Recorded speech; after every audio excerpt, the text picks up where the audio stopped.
We're actually told that motherhood is natural, right? That your instincts, they just kick in. Your body will actually bounce back. But neuroscience says otherwise, and so does my guest today. After reading your book, I'm a bit nervous. I can't say, I'll have joy and I'll have happiness. I won't have confusion, sadness, anger. It does not work like that. What is matrescence? It's called a developmental transition. Your hormones change, your body changes, your identity changes. Why is it that we're told that motherhood is something that's very intuitive? You'll pick it up. Motherhood is something that you will never find two people with the same lived experience or opinion on. I've spoken to thousands of women through this period and I've never heard the same story or experience twice. Why do you think people don't share how difficult motherhood is?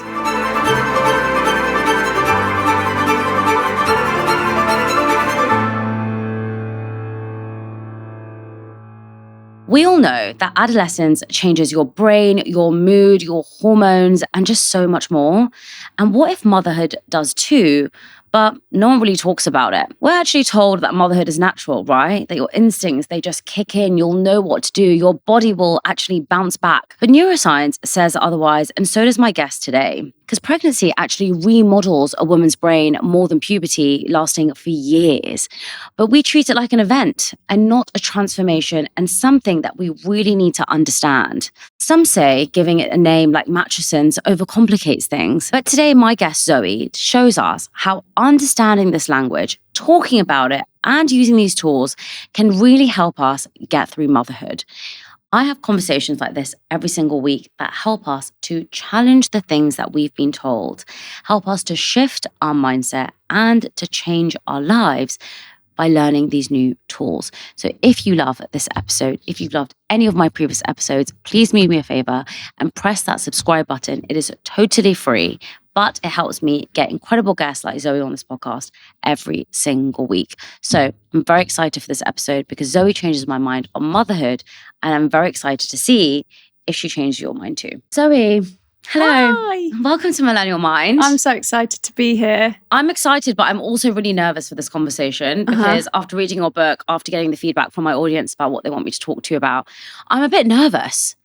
Okay, I'm in my 30s and having a child is in the picture. It's not something that is, years and years and years away, so I have to think about it. Yeah. So I'm a bit nervous about this conversation because I don't know if by the end of it I'm going to have the same opinion that I do now. Well, let's see. I will bring my best kind of insight, knowledge and tools, and let's see where we go. I mean, you're here to really change my mind on what motherhood really means. And I just want to preface this by saying that the whole point of my show is that we understand new perspectives. We change our own minds on perhaps certain narratives that we have and so certain stigmas and biases.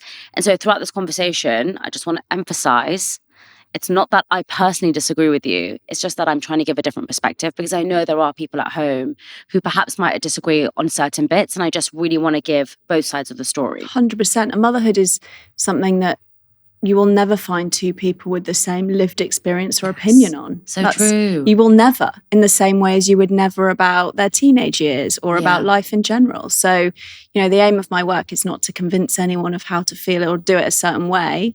The aim of my work is to give you a set of coaching tools so that you can figure it out for you. So what is really the essence of your work? Why did you write this book, Motherhood?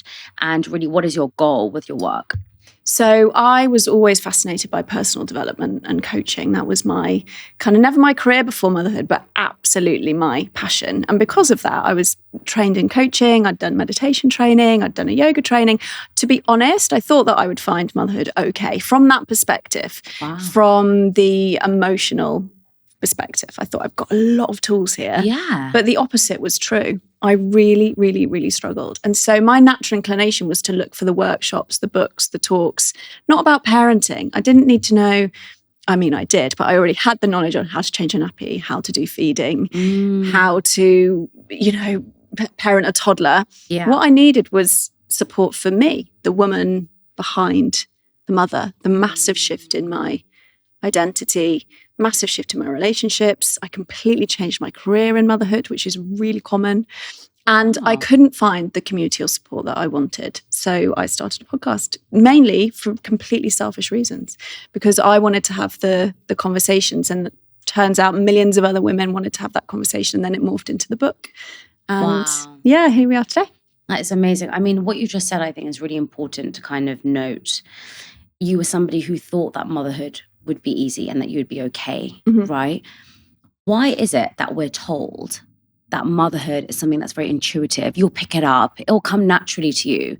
But most people go into it feeling really anxious and nervous and scared, but they don't feel comfortable to talk about it because of that original narrative. Yeah, I think for a long time, we've had a very binary view of motherhood, that it's joyful and it's a huge privilege. And that is absolutely true. Yeah. Without a doubt, it's one of the best things that I've ever done in my life. But I think what we've been missing for a long time is the other side of that, is how challenging it can be and how much support you need, yes, from people around you, but also from within yourself. So I talk a lot about that we need a new way, which is what the book is about.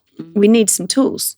We need some self-awareness so that we can go through this period of matrescence, as I call it, which is the transformation into motherhood, feeling like we have, our confidence and we know how to navigate the identity shifts. Because if we don't know that something's coming, before I discovered that word, I really thought I was just doing it wrong. Yeah, I really did. It was only when I learned, okay, this is a word, matrescence. Yeah. This transition into motherhood isn't 6 weeks. People think we go for the 6-week checkup, you get signed off and that's it. Absolutely not. It actually can last anywhere between 2 to 7 years. So we need to push the timelines out. We need to give ourselves much more kind of grace and understanding. And my absolute passion is coaching tools. So I'm a trained transformational coach. And what I do is I give women the tools that they need to figure out their own answers. Because in motherhood, we're all in the same sea, right? We're all mothers. We're thinking about it.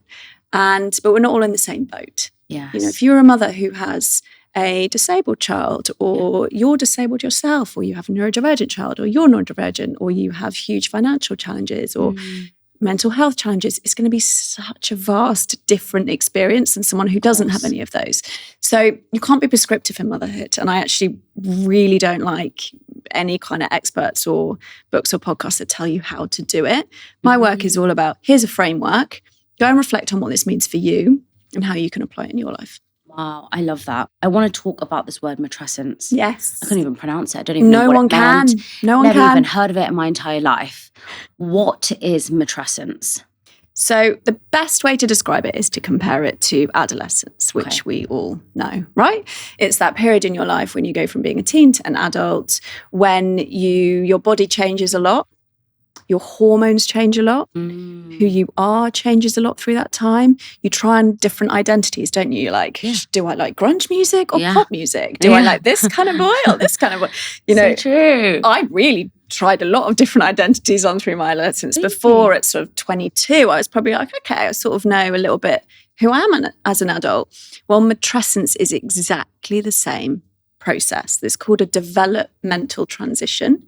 Right. It's exactly the same, but it's when you become a mother. So if you think about it, it's lots of similarities. Your hormones change, your body changes, right? Your identity changes. Why? Why does your identity change? Because you are now responsible for another human. So as a father? Yeah, of course. And matrescence exists the same. Okay. Interesting. So matrescence is the transition that men go through, less studied than matrescence, and matrescence is barely studied.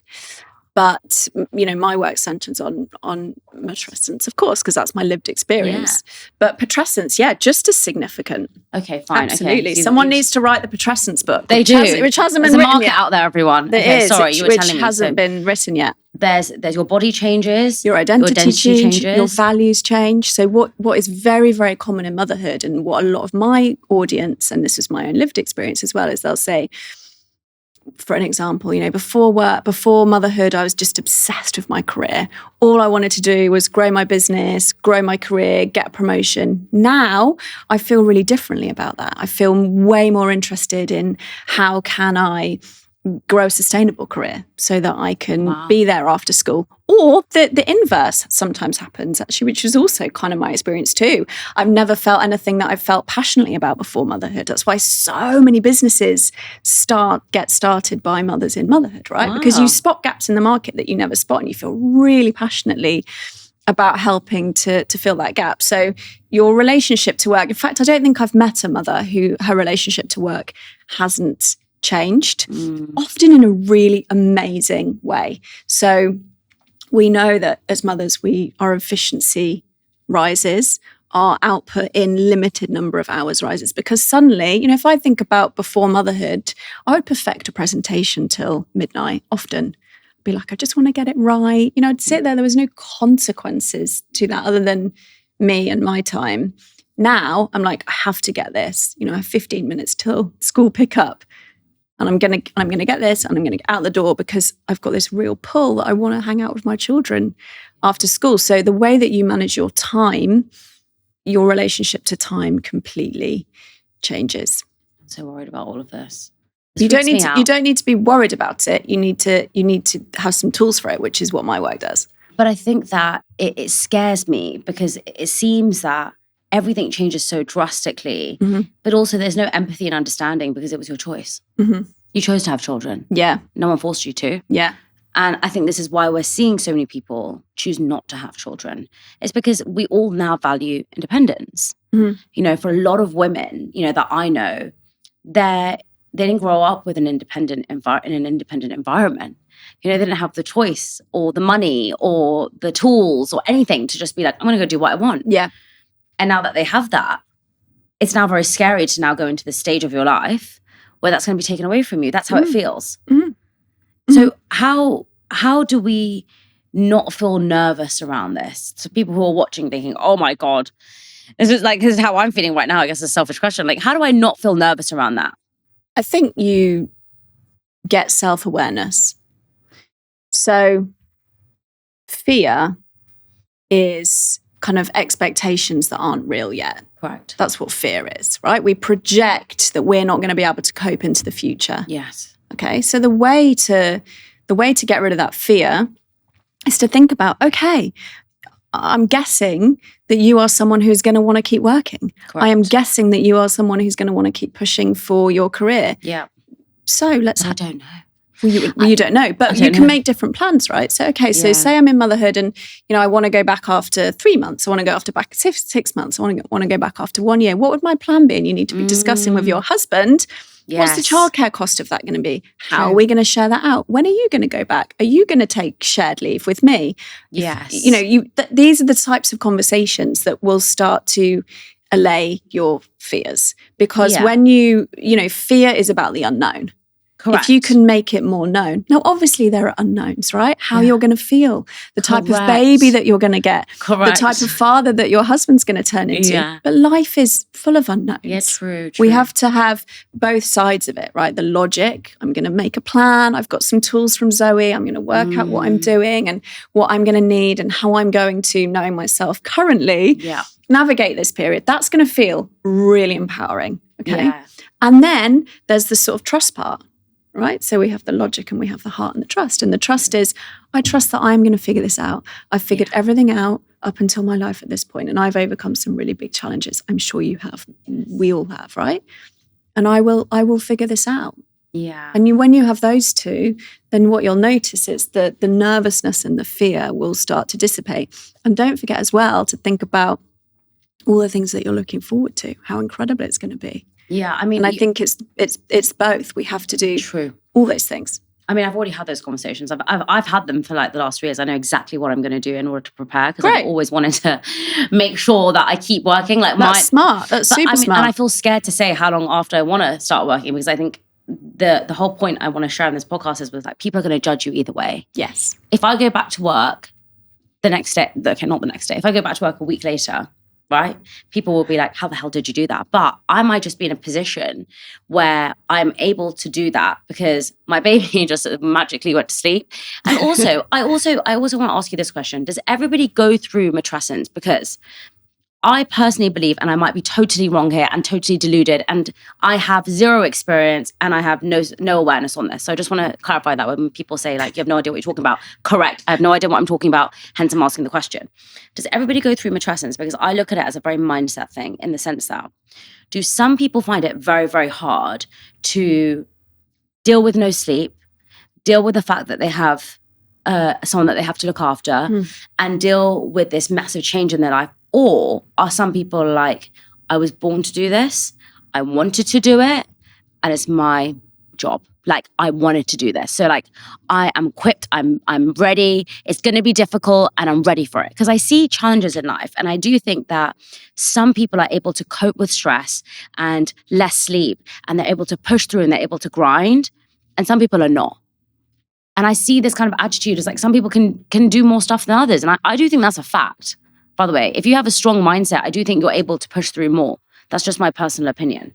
Yeah. So every single woman and father will have a different experience of matrescence and putrescence based on hundreds of factors, thousands of factors. I've spoken to thousands of women through this period, and I've never heard the same exact story or experience twice. Really? Because if you think about it, think about how many people had the exact same experience through their adolescence. Oh, I was supported, I wasn't supported, my boyfriend dumped me, my best friend dumped me, I was bullied, I hated maths and I had to do maths A-level, I didn't know what uni. There's no one.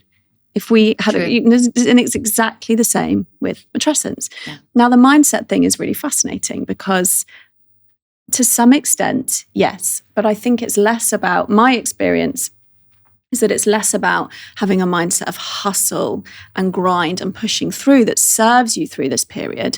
The mindset that actually serves you best, I think, is self-trust, self-awareness, and self-compassion. Why? That's so interesting. Because if you try and push through exhaustion, you might burn out. Okay, that's the burnout factors in early motherhood are really, really, really high, and there is a high risk that you might burn out. Okay, tell me what burnout means, because one thing I would say is that this term burnout is very new, isn't it? So what does this? Yeah, so it's interesting because burnout is actually defined from a work perspective. Right. That was the pure definition of it from a work perspective. It's essentially when you lose your kind of sense of purpose, what you used to enjoy, you don't enjoy anymore. You feel extremely fatigued in that you can't, a night's sleep doesn't fix burnout. That's what burnout is. But you get caregivers burnout, specifically maternal burnout, where when you give too much for too long, essentially without replenishing yourself. And in the book, there's like really specific short ways for how to do that. Amazing. That's when you can get to that point of burnout. But the reason I say self-awareness and self-compassion is such a powerful mindset to take into this is because every single day is new and different when you're going through this period. And if you have that mindset of, I'm just going to push through and I'm going to do it, I'm not sure that's going to serve you, as well as a mindset of, however I handle this, I'm going to give myself grace. A bad day, I'm going to give myself grace. Everything feels like it's out of control and I'm struggling and I'm not doing as well at work that I wanted and I don't feel like I'm the mother I thought I was going to be, which is really common experience. If you can have a mindset of, I'm figuring this out, it's okay. I'm doing all right. Self-compassion is incredibly powerful. And we think that actually that hustling, pushing through mindset is what drives resilience. It's not. So there's an incredible researcher called Dr. Kristin Neff, who's really the pioneer of self-compassion. And her studies show that actually the more compassionate someone is, the more resilient they are. Wow. Yeah. I wonder why. Because if you are someone who is incredibly hard on yourself, and you try something and that inner critic comes up, you are going to be less resilient, less able to keep going. If you're someone who says, it's okay, we had a bad day. Yeah. Let's go. I do agree on that. So let's go the next day. So, it's the same with feelings. We tend to think that pushing down our feelings and cracking on is having a strong mindset. Absolutely not. Real resilience is being able to feel our feelings, to be able to have a sob, when the baby's feeding and you're like, this is awful and I'm exhausted, letting that out, not pushing through. That's what real resilience is. There was a study that I talk about in the book where they invite two groups of participants to drop their hands in absolutely freezing cold water. One group had to be very stoic, not say a word, not let any of that feeling out. One group were allowed to scream and shout and yell and let all the feelings out as their hands are in this cold water. And which group do you think lasted longer? The feelings. Of course. Yeah, of course. Of course. So I think the mindset to have is, this is going to be new. I've never done this before. I'd never met motherhood, Zoe. I've never met Zoe as a mother. So that self-awareness and that self-compassion, I didn't have it back then. But I know now that's by far the strongest mindset to take into matrescence. That's really interesting. I definitely think I have a little bit of a combination of both. Yeah. And, yesterday was one of those days where I just sobbed the whole evening. I cried for like 3 hours in a public place as well. I had to tell the owner, like, sorry about that. I was just having a bit of a meltdown. See you later. He was like, okay, bye. And I do feel better, but I definitely feel like I want to come down today. Yeah, you get an emotional hangover. You cried so much. Yeah. Because sometimes I think, for me, I'm someone who just pushes through. Yes, I can really sense that about you. Yeah, I do. I really push through. And I just really, I love my work so much that I want to do it 24/7 or all day long. And sometimes I go through these phases where I just have ideas constantly. Same. And then sometimes I have none. But like I'm in a phase right now. I wake up in the middle of the night. The first thing I think of in the morning, like I'm keeping a notepad by my bed. That's the phase I'm going through, but it's really challenging because I have to learn to rein it in and to focus on those key kind of metrics. Yep. I want to talk about the study that you just actually mentioned, the one where people explain their feelings and the people who didn't say anything. I think there's two types of mothers in this world. The ones that when you meet them, they'll be like, oh my God, it is like, I'm going through it. It is so hard. I'm dying. It's like so difficult. I love it. I love my baby. Don't wish anything else. Like, I'm very grateful. They always caveat it by saying that. Then you have the other mothers who you meet and they're just like, yeah, everything's fine. Like, it's okay. Mm-hmm. Why do you think people don't share how difficult motherhood is? Because there are a lot of people that say to me that they really enjoy it and that it is great. Yeah. And when I tell a mother who is in the other category, she's like, they're lying. They are 100% lying. Every mother is going through it. Is that true? Well, there's not just two types of mothers. Okay. I hate, to be honest, reductive. There's two types of. No, there's thousands of types of mothers, if we want to use that phrase. So excited to trigger you in this episode, sorry. Yeah, not triggered, but just challenging you back. I love it. I think that, the reality is that on any given day, on any given week, on any given month, that same woman might be having an unbelievable day with her baby. She might have met some friends, gone for a walk in the park. She might have breastfed on a bench. The sun might have been on her face. She might have felt more peace and connection with that baby in that moment that she's ever felt in her life. She might feel like this doesn't get better than this.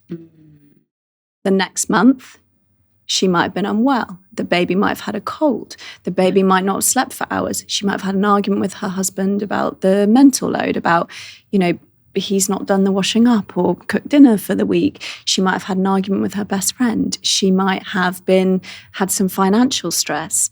She might just be feeling overwhelmed. Her breast might be engorged. She might be coming down with mastitis. I don't know. Yeah. And on that day, she might say, this is the hardest thing that I've ever done. Like you yesterday, right? In that moment, if I'd have taken a moment and gone, Shivani's having a meltdown. Yeah. She's the hardest thing. And then look at you this morning. Yeah. You're like, I'm experiencing you as smart, intelligent, passionate, challenging, brilliant podcast host. Thank you. I'm going to cry. Say anything else. So we can never say that there's two types of anything. What there is a broad spectrum of experiences that every single one of us will go through in every single day, week, month, and season of motherhood. It's like I found motherhood really difficult when my children were pre-verbal. Well, obviously, because I'm a communicator. That is my job.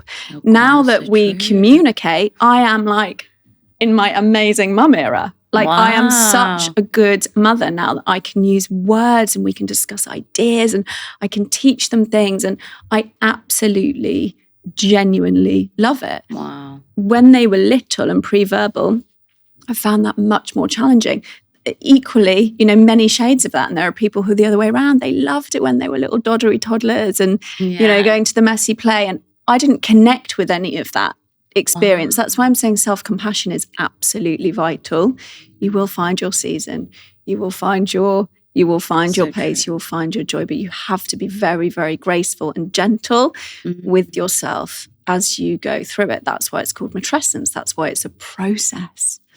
I really love that you've just shared that because, yeah, I think you're totally right. If you'd spoken to me yesterday, I would have said it's the hardest thing in the world. And actually yesterday when I was crying so much and I was like, I just can't do it anymore. I remembered I said on a podcast, it's so great to do this job. It's just amazing. And I remember saying it.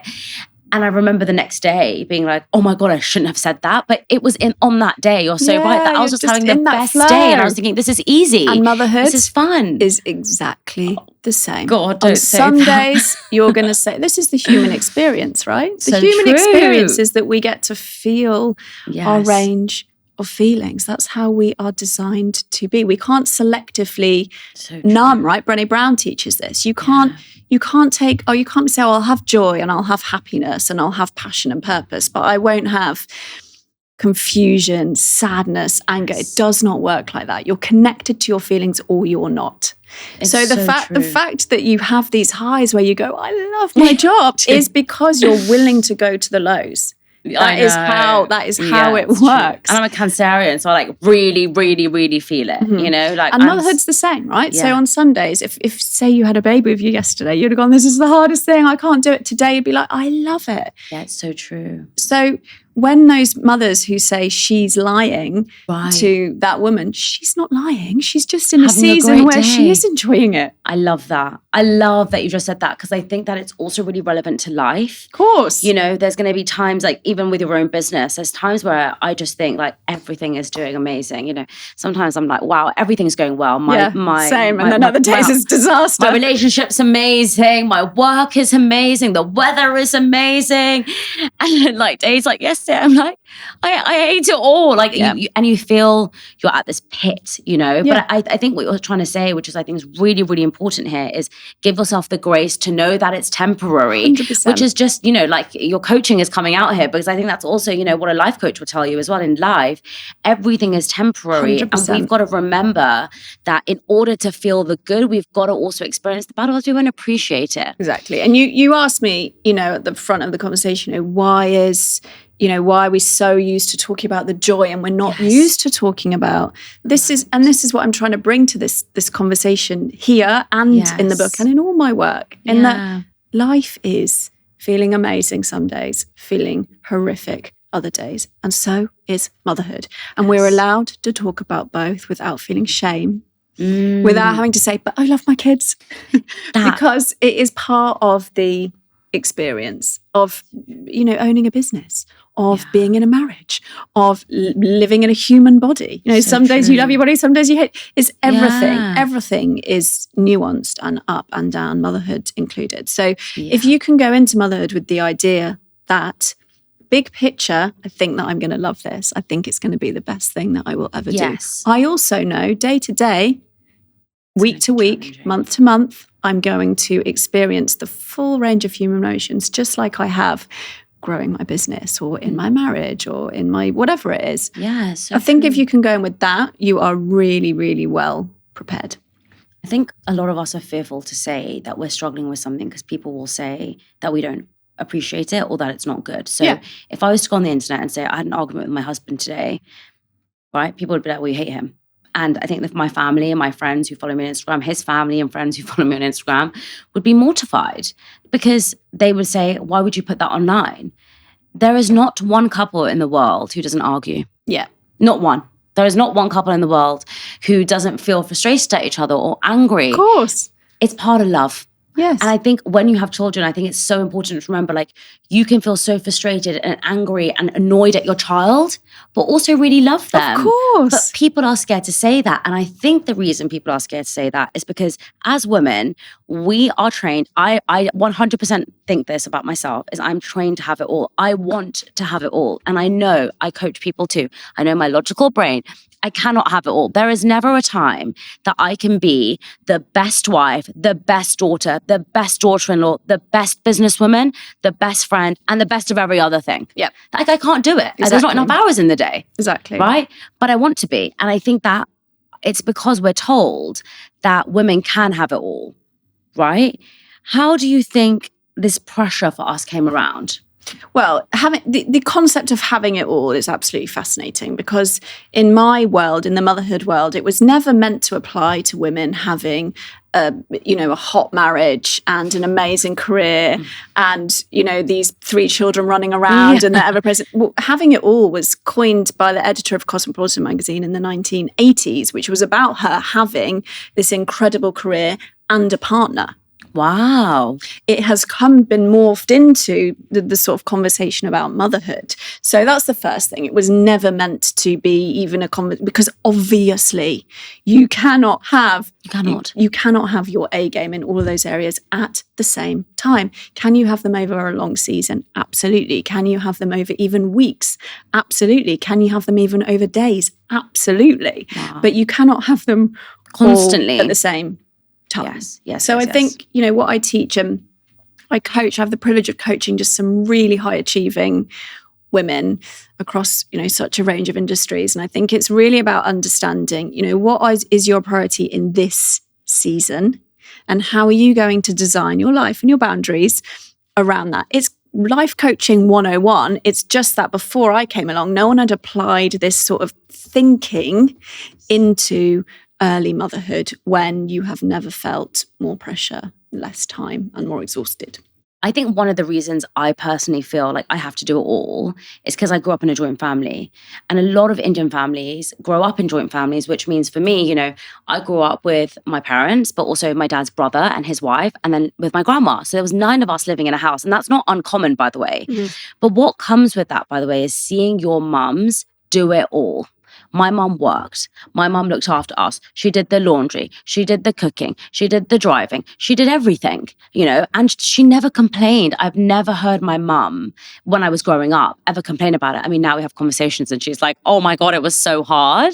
And I think it's very normal for her to say that now, because she's looking on reflection and looking at, she always says, how did I do it? Because she said that she went back, she was breastfeeding me, I think 2 weeks, and she was working, like, in a shop that my dad owned. Wow. She was like, I remember still breastfeeding you and just starting to breastfeed you. And I was like in the van on the way, or she would be like, I would do it at the back when the customers would be at the front. So her telling me all these stories, she's always like, I don't know how I did it. But I've never seen my mum complain. And so I feel really guilty when I'm not able to do it all. And I mean, I'm not a mother yet, but I'm now a wife. And I personally find it difficult to do all the things that I think a good wife does and also be a good businesswoman. And that's like really scary for me to share this on this podcast, by the way. I feel like really nervous to say that because I know there's people that are going to say, like, what does that even mean? I think if I asked you to define what does a good mother mean, would you be able to tell me? Because every opinion is so subjective. And, what I think is a good wife, maybe like you might think, oh my God, that's just crazy. Or you might think that's not good enough at all. I think it's about our own definitions. And I think our own definitions comes from our own experiences. Yep. What do you say to women who have had experiences of their own mothers that have done so much for them? They worked their arse off, but they also dropped them to school every single day and said a lullaby before bed and read them 100 toys and then bought them loads of gifts and, perhaps never had the chance to tell them how hard they found it.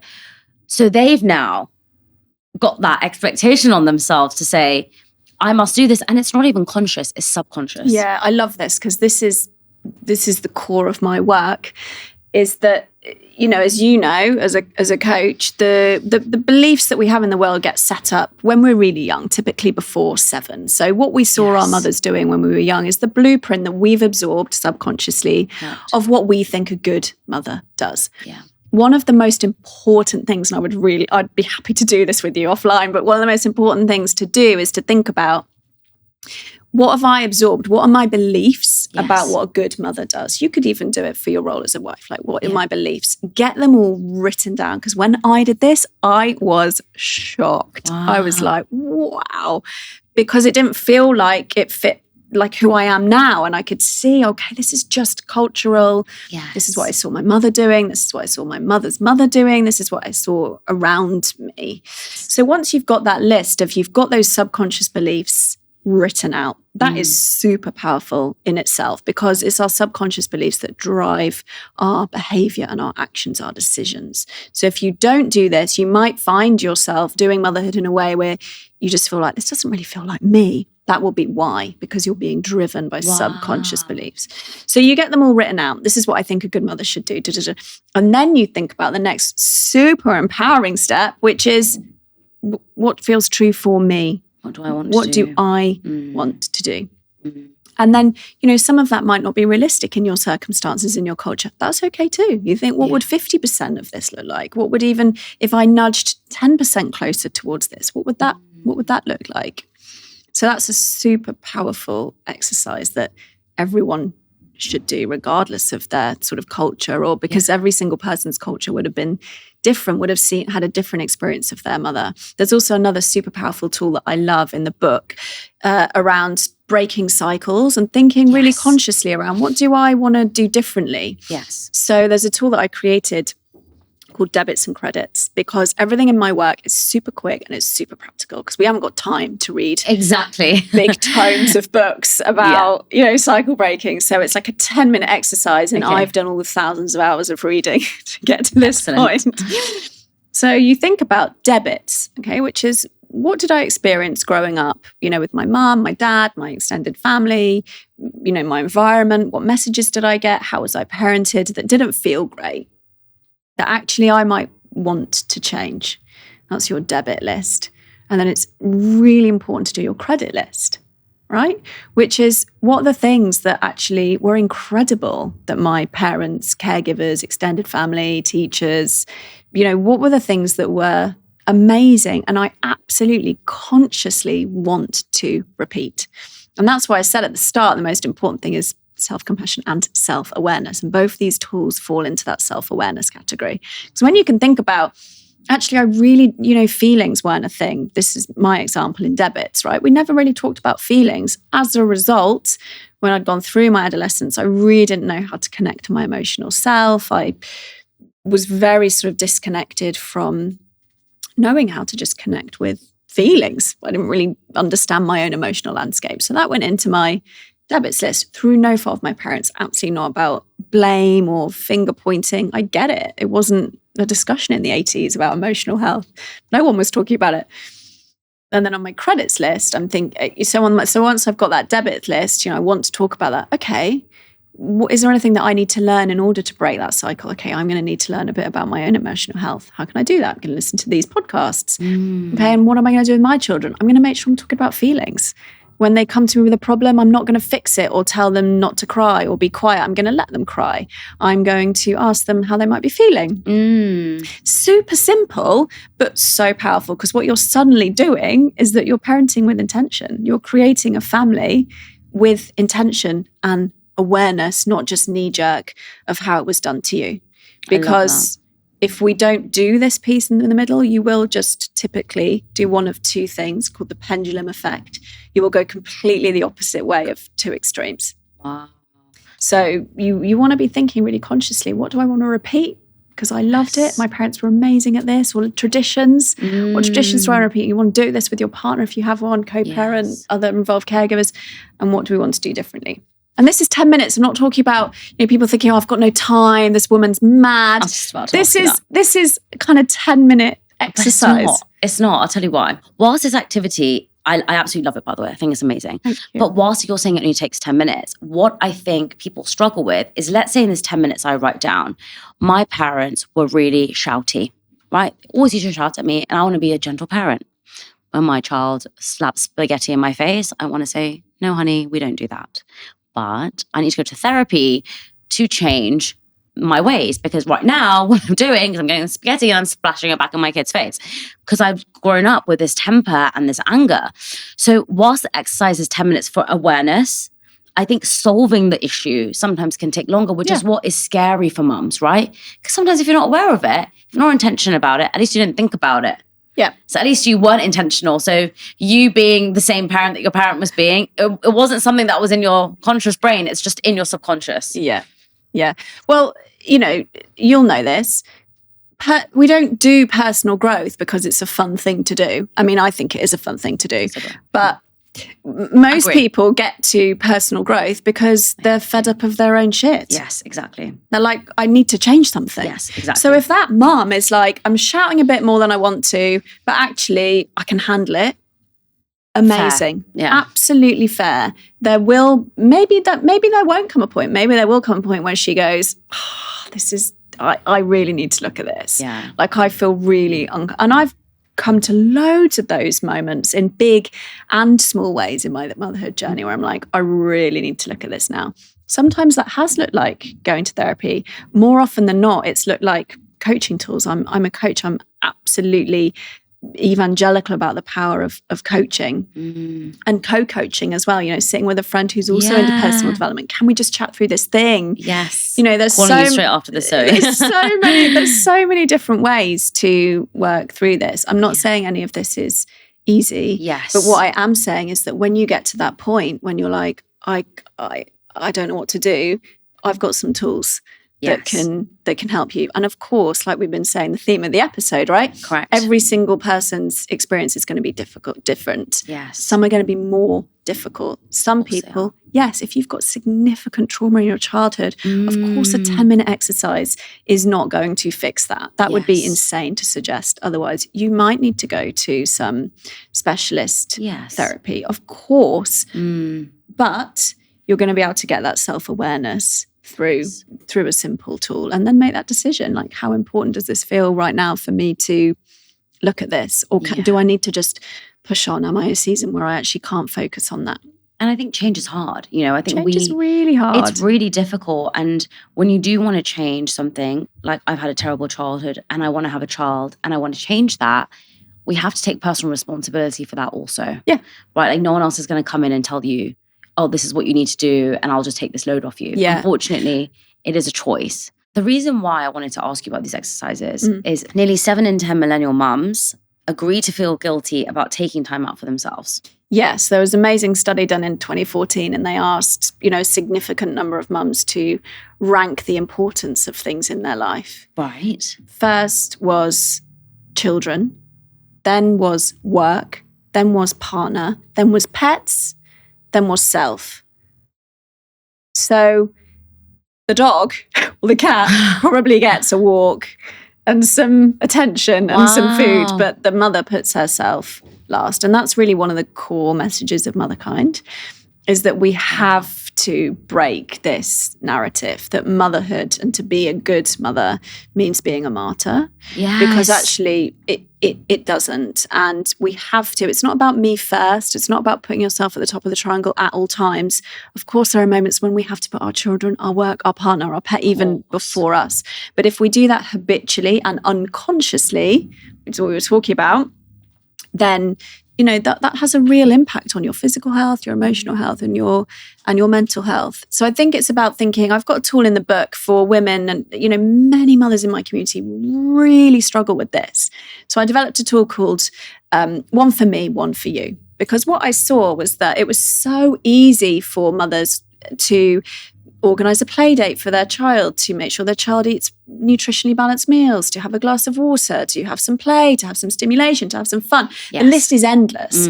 So instead of trying to think about what do I need to do, I thought about this tool, which was One for Me, One for You. So as you give your child a fresh glass of water because you realise they're thirsty, drink one for yourself. This sounds basic. Yeah. So many mothers are completely dehydrated because they'll rush through the day. As you make your child a fresh, balanced meal, or whatever you're doing, microwaving something, whatever you are doing to feed your child, make sure that you are also feeding yourself. As you organise a play date for your children, maybe you could organise to meet your friends in a couple of weeks, a coffee date for you. As you organise for them to have some play, maybe think about, what could I do? What does my play mean now in that 10 minutes that I've got? Do I want to sit and do a little bit of drawing? I always love that, or whatever it might be. So One for Me, One for You is a really practical way to start to push ourselves up that triangle. And I think so much of why we habitually do this comes down to, there's so many reasons, but essentially I think a lot of us have absorbed this idea of the selfless mother, that we become a mother and, we put ourselves last, that everyone is more important than than us. And also I think, practically it can feel like that because our demands feel the easiest to push aside. Children are screaming for dinner, you're not going to ignore them. Your boss is kicking off on Slack about something that you need. It's really difficult to ignore that. Your partner is saying to you, I don't see enough of you, I need to see you, what are you doing? Difficult to ignore that. The easiest person to ignore is yourself. So it really connects with self-worth as well and self-respect. And it's really hard, but you have to encourage yourself to think, I really want to model that motherhood doesn't mean martyrdom. Yes. Motherhood can mean that we all get our needs met. It's okay for me to book an extra bit of childcare, to go and do something that isn't work related. It's okay for me to have a night off, to leave some of the jobs, to ask for help. It's okay for me to do that because actually that is how I am going to be the best woman, mother, businesswoman, partner, all the roles that we play. We're at the center of all of those roles. So it's definitely a shift. It's a challenge, as that stat shows, for many of us. But in the book, I really try and be super practical. Yes. I don't just say, well, you need to look after your needs too. Well, what does that even mean? I get people to think about another tool called minimum viable needs, which I got from the business world, right? I borrowed minimum viable product, which is like, what's the easiest, quickest way we can do this? Minimum viable needs. So you might need 8 hours sleep. That might be your need. You might need to reset, but that's not possible. How could you get something the minimum viable? How could you get an extra hour? Wow. What would that look like?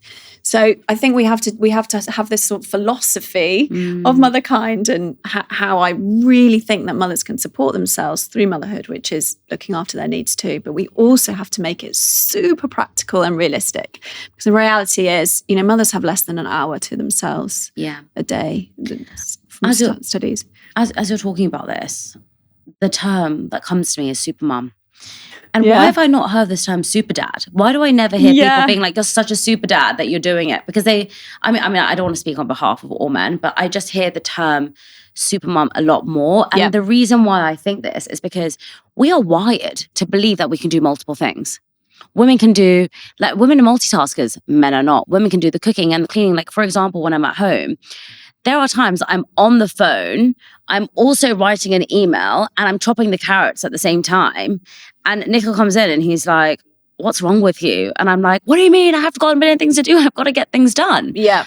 Right? We've got this obsession with doing multiple things at the same time. But I do think it's because we're taught that. We're taught that you can be a multitasker. We're taught that you can do multiple things, and we're also expected to think about the multiple things. Yeah, so that's called the mental load. Mm-hmm. Well, you've got this thing in this book, which I really actually loved, if I'm honest. And it's basically the Motherkind Toolkit, identifying the pressure source. Yes. Now, I really love this because what you've said is 1 is no pressure at all. 5 is healthy pressure that feels good to you, which I like.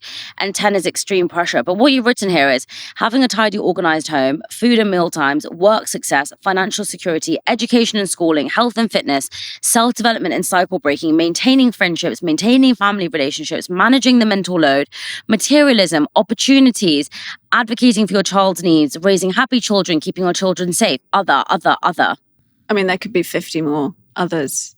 Yeah. It's crazy. It's crazy. Yeah. And the other thing this comes under maintaining family relationships.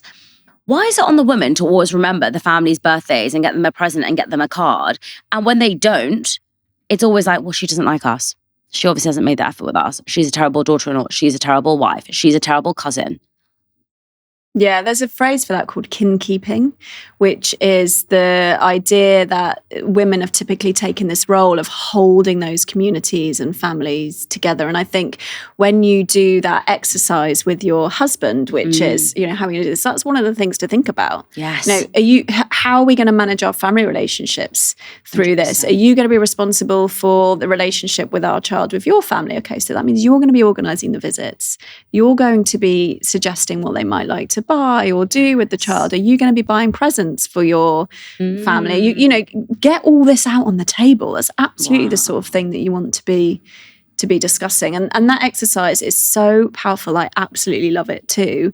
Because I think once we're clear about where is that pressure coming from, then we can get more intentional about our choices. Correct. Because otherwise, the world will tell us we have to do all those things perfectly. Yes. and you can't. You really have to make some choices. Okay, my number one priority in raising my children is X. I'm going to have to deprioritize. I can't do these things perfectly then. I'm just going to have to do those at 60, 70%. And, organizations have known this forever. It's called constraints theory, right? Where you have constraints on your time and your budget and your people, and you have to make strategic choices. Correct. That is how businesses are run. Well, we can think about our homes and parenthood and motherhood in exactly the same way. I borrowed a lot from the business world when I wrote this, because those limits on time and energy and resources is Correct. so well known in that world. I think we just have this model in motherhood, particularly modern motherhood, that we can just do it all and be it all and have it all and take all the pressure and juggle all the plates. Yeah. Absolutely not. And just like businesses know, it's that focus that moves the needle. Correct. So if I really want to focus on X with my children, or Y in my home, or Z with my partner, you focus on those key things.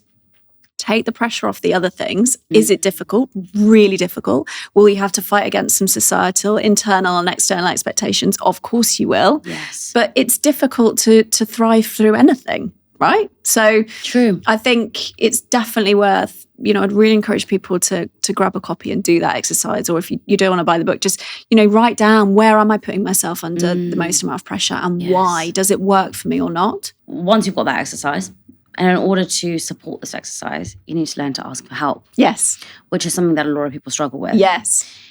Asking for help can come with conditions. Yes. A lot of difficulty that people have is they'll leave their children with their parents, so the children's grandparents, but they're full scared to tell them that their boundaries are X, Y, and Z. Yeah. Right? So they're scared to say, because their parents are the only source of childcare that they have. Yeah. What advice would you give to someone who is worried around their parent being very explosive or not reacting well to the boundaries that they want to set because they did not set that boundary with their parent? Does that make sense? Yes, it makes a lot of sense. And what you've touched on is in my experience, one of the most complex things to navigate is that multi-generational, how is this going to work? Because just in that you've never met your mother's self, your mother has never seen you as a mother, right? So it brings up an awful amount of joy in lots of people's experiences, and also a lot of pain and conflict. So I think the most important thing with your boundaries, and once you've sort of figured out with your partner or co-parent or however you're raising your family or your child, is to think about, what are my absolute non-negotiables? Absolute non-negotiables. And every single person will have a different list. Some people might not have anything in that list. They might be like, do you know what? There's nothing that I feel that passionately about. Right. Very common one might be watching YouTube. I don't want my child to watch YouTube before 2. Okay, Right. that might be a really common non-negotiable Or that the I TV. hear about. Or the TV. Or, I don't want them picking up a phone before they're 2. This is in my non-negotiable column. I feel incredibly passionate about it. I've done lots of research, or I know that my partner and I are on the same page. Yes. This is something we do not want to happen. If you then have your grandparents as your childcare option, you're going to have a conversation with them about that. That doesn't mean walking in and saying, we've got our boundaries. Never use the word boundary when you are setting a boundary, by the way, ever. It's extremely triggering. It feels superior. It's kind of therapeutic speak. Never use the word boundary. You want to think about, how can you communicate that in a way that feels really compassionate and understanding to the people, rightly so, that are going to be looking after your child. So it might look like something like, hey, we've done a lot of research, the impact on brain development, whatever it is, blah, blah, blah, blah, blah. We've decided we don't want our child to be looking at a screen before they're But 2. it's like, you're so all high and mighty. You looked at a screen before you were 2. Yeah, you could say, yeah, I did, but actually, You turned out fine. that was however many years ago, 30 years ago, and we've got a lot more research now. Would you like to have a look at the research? No. You can Just role playing with you here. yeah. So, then you could say, so what we'd love is that while they're in your care, while they're in our care, they're not going to have any screen, while they're in your care, not have any screen. But here are some things, and you might want to bring some activities. They'll happily sit and play with this for some time. Here it is. But what if they say, so you're telling me that when you go to work, you're dropping your kid off at my house, and I can't watch my Good Morning Britain whilst drinking my cup of tea in the morning because I've got to look after your kid because you've got to go to work. So now what you're doing actually is controlling my life. Not only are you telling me that you don't want your kid to watch TV, fine, whatever, that's in your house. But if you want them to come and stay with me, I want to have my morning cup of tea and watch TV. Yeah. And this is really common, what will come up. And that's where you have to decide how non-negotiable is this for you? And are there shades of negotiability? That's not even a word, but it's so difficult, isn't it? But that's what being a parent is. Being a parent is about deciding what are my values, my rules, my boundaries. This is what you have to do with your children, by the way. It's no different than a teenager saying, I want a phone. No, it's the same. This is what happens as the parent. You take the heat. So you need to decide, okay, well, if you can't get on board with that rule, we're going to have to figure out other childcare options. Absolutely, we can have family visits, we can have but we're not going to drop them off if I can't be clear that you're going to stick to that rule or not. Because you're the parent. You get to decide what that rule is. And of course, it's so nuanced depending on that relationship. If someone is going to react like that, I suspect there'd be a lot of other instances in that relationship where those boundaries have been crossed, ignored, disrespected. So that might be something part of your cycle breaking, right? I want to, stand up for myself here. I'm the parent now. I've got an interesting one. I want to challenge you on, okay? Yeah. I'm vegetarian. Yeah. My non-negotiable was that I want to raise my children vegetarian. That is my non-negotiable. Okay. Right?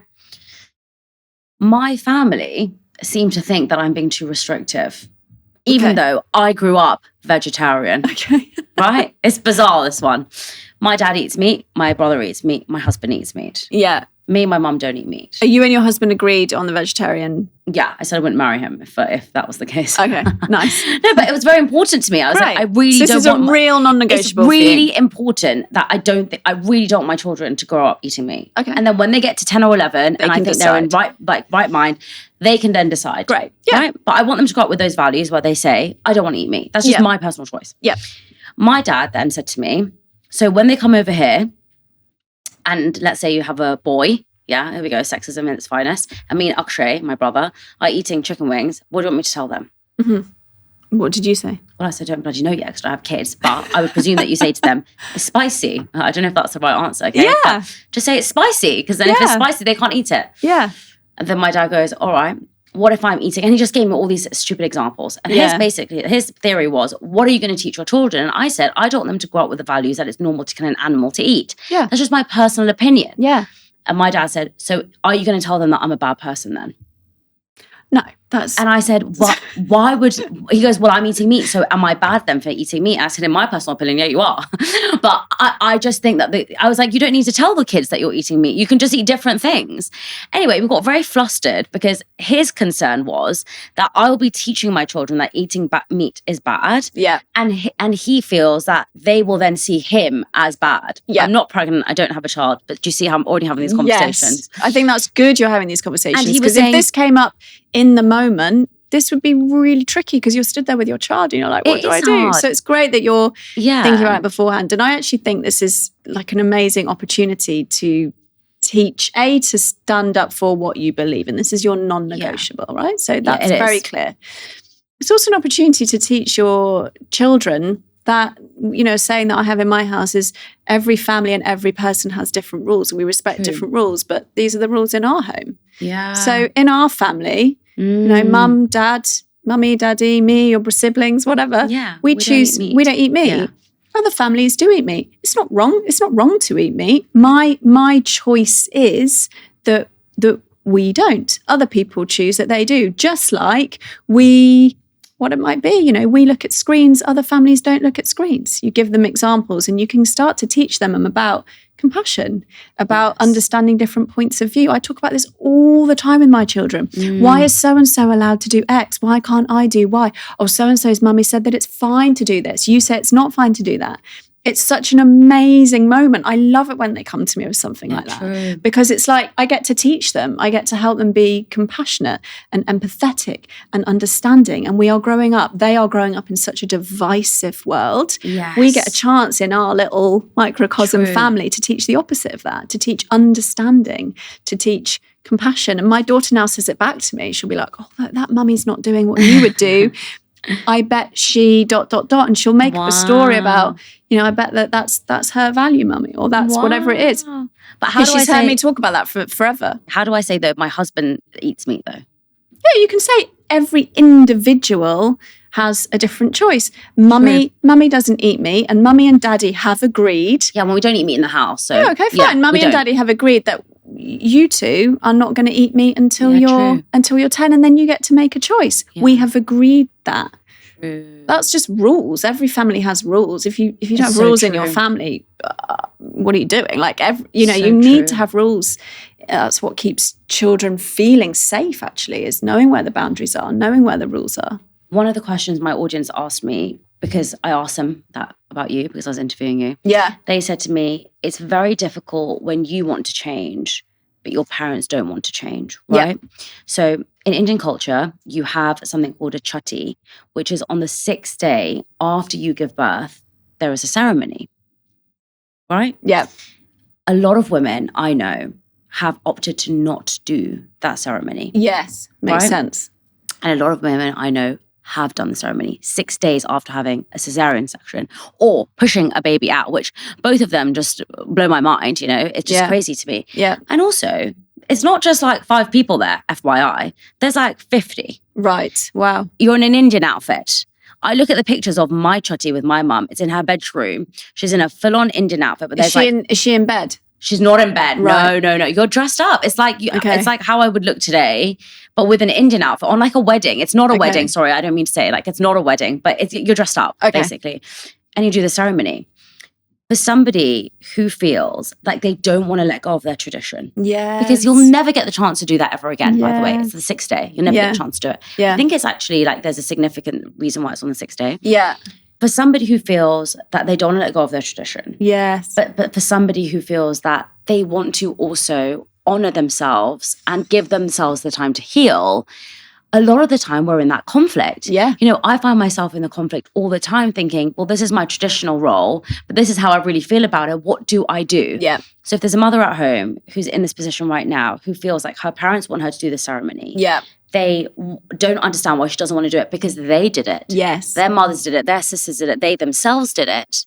How do they approach that conversation with their parent to say, listen, I respect the tradition, but I also don't feel like it's right for me? Well, just like that. I think the first thing is you have to think about what does feel right for me. Is it that, we do it on the 6th day, but we do it with just close family? Maybe there's 10 people. I don't understand. This isn't my culture, right? So these are just some of the things that is possible. Yeah. I would be encouraging someone to think about and to coach through is what would feel good for me. That's where to start. That doesn't mean that's going to end up what you're going to do, because of course, culture, family, all has will have an impact on what you do. We're not selfish. We don't think I'm going to do this and that's that and sod the rest of you. Absolutely not. It's more thinking about what would feel good for me.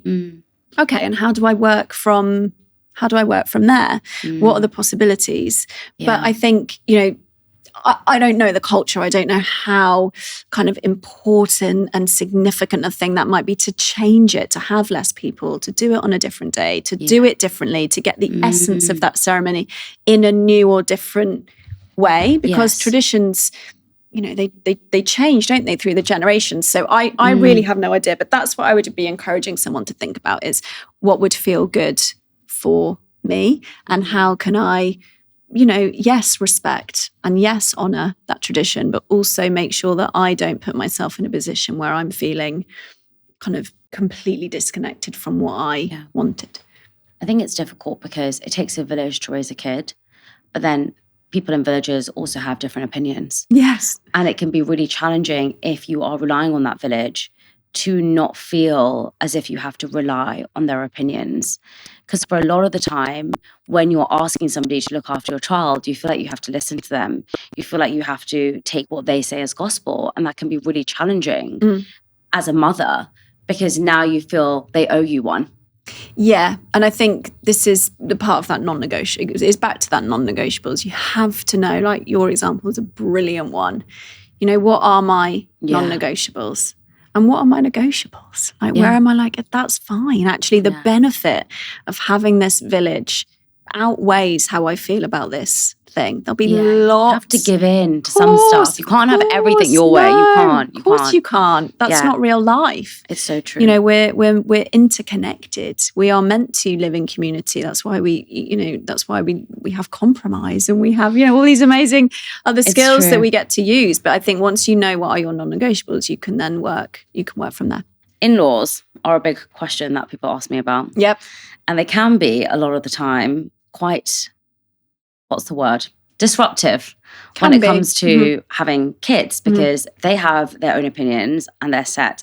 One mother wanted me to ask you, how do I deal with my mother-in-law who refuses to listen to how I feel about a situation and keeps saying, well, I raised my son just fine?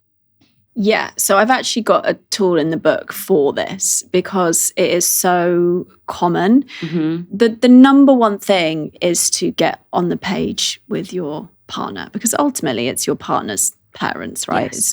It's not your parents. So that is the most important thing, that you and your partner are aligned on the issue. And if you're not aligned on the issue, do not take it to the in-laws, because then it's just going to seem like, it's just going to seem so misaligned. Yes, it's going to be really difficult for you to feel like you're in a partnership and on a team. And there's a tool in the book where it asks you to rank how important this is, your partner to rank how important this is. Amazing. And you start to work out, okay, this is really important to them. Yes. Really important to their family. Is this going to be one of those things I'm going to have to compromise on? Or is this really important to me and actually it's not as important to them?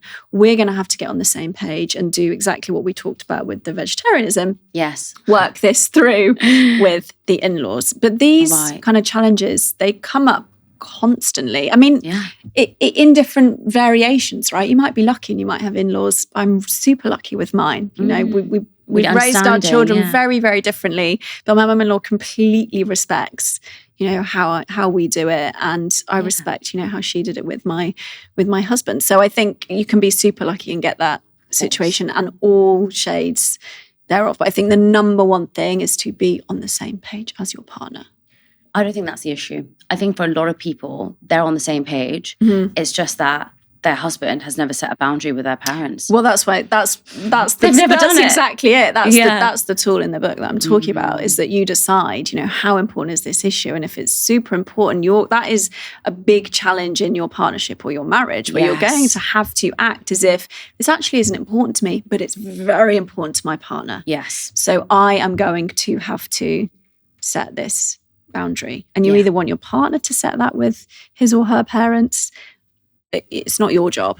You shouldn't be sent out to go and set that boundary, because you are a team and it is their parents. But, giving this advice is difficult because every situation is difficult. There's so many nuances. Yeah. But my sort of general advice would be to make sure that you and your partner are on the same page, and that you understand how important this issue is. Yes. Because if you don't know that, if it's tiny and you just want to go to war over it, I'm not sure that's the best strategy. And think about how you communicate that. Always communicate a boundary when emotions are really low. Yeah. Never communicate a boundary or a limit in the heat of an argument. True. Always think about, what can I compromise here? You need to be very clear. This all in the book, the 3 C's of boundary setting. And think about, is there a compromise here? What would I be willing to compromise? What wouldn't I be willing to compromise? I think it's really important here as well to understand that we have to share the emotional load. Yes. And a lot of people do struggle with that, because if we think about the things that women have to do, a lot of the time it's not just the physical load that falls on them, it's also the emotional hold. 100%. How can they ask their partner for more help? Because a lot of people are not in relationships where they can say to their partner, hey, can you help me around the house? Because their partner will turn around and say to them, I pay for everything. I've got to go to work. I think we look at roles very, very simply. Some people do. I'll go to work and I'll fend for our family. You stay at home and look after the family, which means when I come home, the food should be ready. The cleaning should be done. Everything I need to go out and make a wage to support our family should be done. Mm-hmm. So a lot of women struggle to actually say to their partner, hey, I need some help here. And do you think it's fair for them to ask for help if their partner is making all the money and going out to work for them? Yes, because we've undervalued caregiving, right? So there was an unbelievable study done about 5 years ago that showed that the cost of being a full-time parent, it's not gendered, is that the salary would be equivalent to about £186,000 a year if you add it up. Yeah, because you think about it, how much is a nanny a year? How much is a chef a year? How much is a taxi driver a year? How much is a full-time cleaner? How much is a full-time person doing the ironing, the laundry, the admin, the personal admin, personal PA work? You know, it all adds up, these hours and hours and hours and hours. True. So that's the first thing, is that we have massively devalued caregiving. Now, if you're in what now in these days in 2025 is quite a traditional setup, right? Where, you know, one partner, let's call it the father, because we're talking about this sort of traditional divide, is going out and earning the money, and the mother is staying home. Those are their jobs. Correct. Right? Those are their jobs. So when that person comes home from their paid work, and this person has finished their paid work, think about it in that way, it then becomes shared work. And that's where it's really important to think about and have these conversations up front. Wait, hold on. Why does it become shared work? I lost you there. Because if we think about that person is going out, let's say from 9 to 5, to keep it simple, and the money that they are earning is monetary, physical money that enables the household to keep running. Between 9 and 5, this person is keeping the household running, also has a cost. It's just not salaried. It's invisible, free, caregiving labour. You went out for a coffee with your friend while the kid was at soft play. You had a coffee. I didn't. I think if you are in a relationship where you are getting that nitpicky with time, then I think you've got a relationship problem. You haven't got a how are we dividing up our household problem. It's so true. Because what that person is then saying is, you are only here to serve my needs and the needs of this family. You are not here to also look after yourself. And that's a problem. So you want to have those sorts of conversations early. But that is huge in Indian families. Yeah. Like in a lot that I know. I'm not saying in every Indian family before someone executes me. I'm saying like in a lot of people that reply to my comments and they tell me that their husband does say that to them. Because these traditional roles this is what I was taught. They're entrenched. That's you're at home all day. Like this is the phrase, you're at home all day, is you should be doing the cooking, the cleaning, the ironing my shirt, the preparing my packed lunch, the golden carpet when I arrive, when I get home, because you have been chilling and I have been working for us and I deserve a reward whilst you are just at home.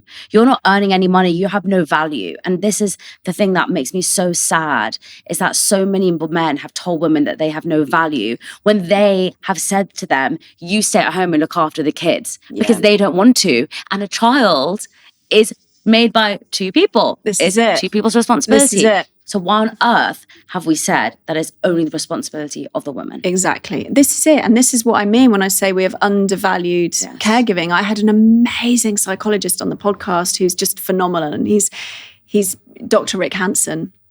And he had done a study, or unearthed a study about 20 years ago, that showed that being at home with young children is more stressful than 98% of paid jobs. Of course it is. Think about what makes something stressful. High cortisol. Yeah. Unexpected things happen in every given moment. You can't focus on any one given task. Your priorities switch second to second. That is what it is like being at home with young children. It is extremely stressful. We know that from cortisol markers. It's not gendered, it's whatever gender. If you're around young children, it's extremely stressful. And I think that's a big narrative shift that we need to have to really value caregiving and how hard it is and how valuable it is, so that when they both finish their roles, they're then into, okay, I've gone out and earned the money. You've been raising our children, extremely stressful. Yes. Now, what can we share? It's never going to be 50-50. Of course. Because that's not real life either. No. But it's about having that conversation. Okay, so when you get home, I need to tidy up from dinner. Can you start putting the children into bath, and can you start the bedtime routine? For example, that might be an agreement that you have. Or your partner might say, I need half an hour when I get into decompress. Like, work is super stressful. You might say, okay, you get in. You go and have half an hour to decompress.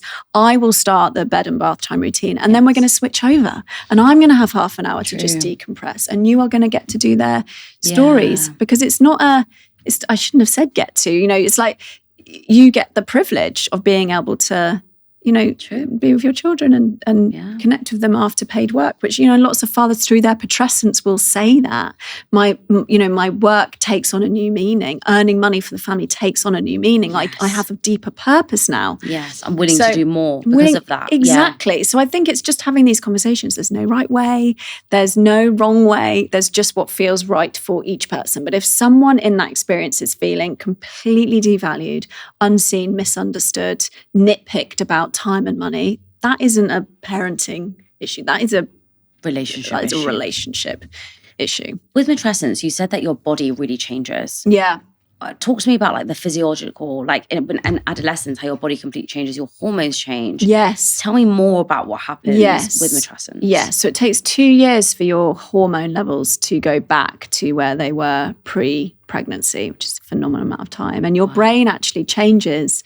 This is absolutely fascinating. So the part of your brain, the grey matter responsible for compassion and empathy and understanding, actually gets bigger. Wow. Makes a lot of sense, right? Because you have to connect and attune to a non-verbal being that needs you for everything. Yeah. And this isn't just matrescence, this is putrescence too. It's whoever spends more time with that baby will experience these brain changes. So essentially when you go through it, you go from me to we, which is why a lot of mothers will say, I used to be able to watch a sad advert and it just wasn't an issue. Yeah. Now, I remember, when my baby was little, I would be sobbing at a charity advert on TV that before I could, of course, feel some empathy, but it felt like my skin had been taken off. I couldn't walk past a homeless person.